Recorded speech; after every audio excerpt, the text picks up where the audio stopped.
कोहरा मौसम का एक रौद्र रूप है जिसे भारत को हर सर्दियों में झेलना पड़ता है। दिसंबर से जनवरी के दौरान अनुकूल मौसमी दिशाओं के कारण सिंधु गंगा के मैदानी क्षेत्र में कोहरे का विकट प्रकोप होता है। हाल के वर्षों में जलवायु वैज्ञानिक आपसी सहयोग द्वारा कोहरे को बेहतर ढंग से समझने और इसके पूर्वानुमान को सुधारने का कार्य कर रहे हैं। कोहरे की अवधि का सटीक पूर्वानुमान अभी संभव नहीं है, लेकिन हवाई उड़ानों और परिवहन पर इसके प्रभाव को न्यूनतम करने की तैयारी चल रही है। पृथ्वी विज्ञान मंत्रालय द्वारा शुरू की गई नई परियोजनाओं के सफल और प्रभावी क्रियान्वयन के कारण इंदिरा गांधी अंतर्राष्ट्रीय हवाई अड्डा नई दिल्ली में 2010 से 2014 की सर्दियों के मुकाबले 2014 से 2018 के दौरान कोहरे की निगरानी और पूर्वानुमान में अभूतपूर्व सुधार हुआ है। हाल ही में 4 वर्षों में कोहरा पूर्वानुमान के सामान्य कौशल में सुधार हुआ है।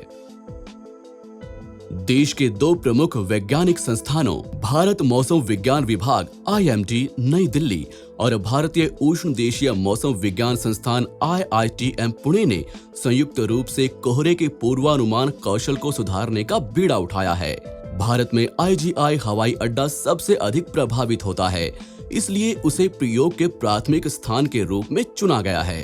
कोहरा बनने के विभिन्न कारणों और मापदंडों को लगातार 3 सर्दियों तक जांचने परखने के लिए वर्ष 2015 से 2018 के दौरान विंटर फॉग एक्सपेरिमेंट यानी वाईफैक्स नाम से एक संयुक्त मिशन लागू किया गया।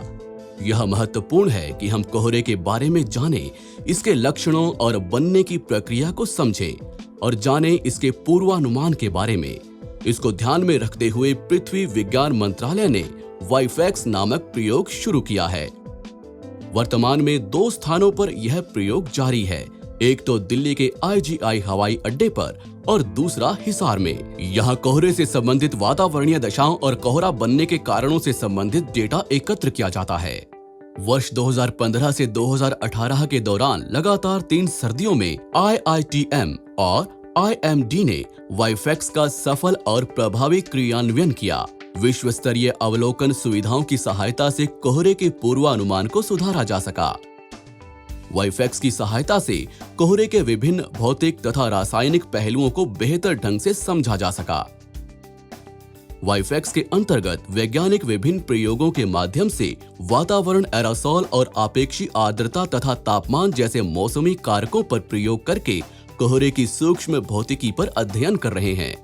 दरअसल एरोसोल कोहरे के बनने और मौजूद रहने के लिए मुख्य रूप से जिम्मेदार है, इसलिए कार्बोनियस और सल्फेट जैसे एरोसोल्स पर अध्ययन किए जा रहे हैं।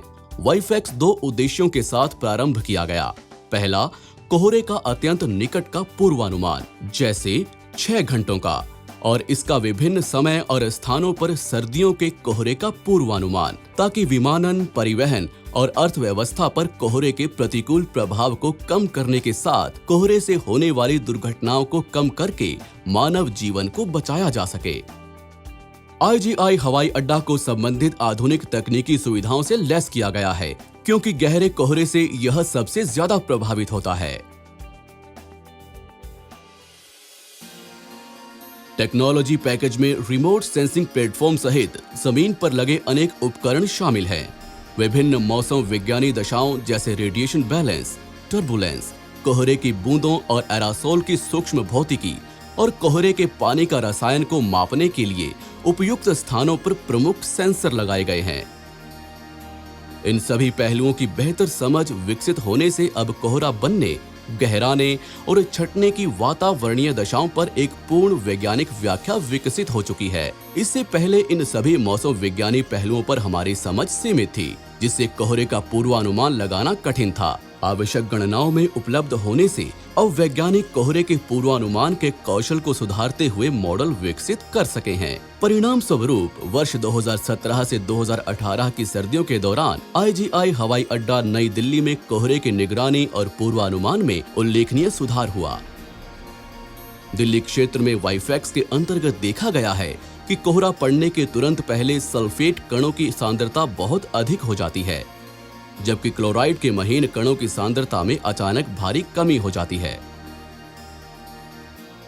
वाईफैक्स को दिल्ली में पायलट प्रोजेक्ट की तरह लागू किया जा रहा है, और स्थानीय मौसमी दशाओं के अनुसार इसे देश के अन्य भागों में दोहराया जा सकता है। IITM और IMD के अलावा national centre for medium range weather forecasting NCMRWF, airport authority of India, GMR, IGI airport और Indian institute of science education and research IISER Mohali ने भी वाईफैक्स की सफलता में योगदान दिया है।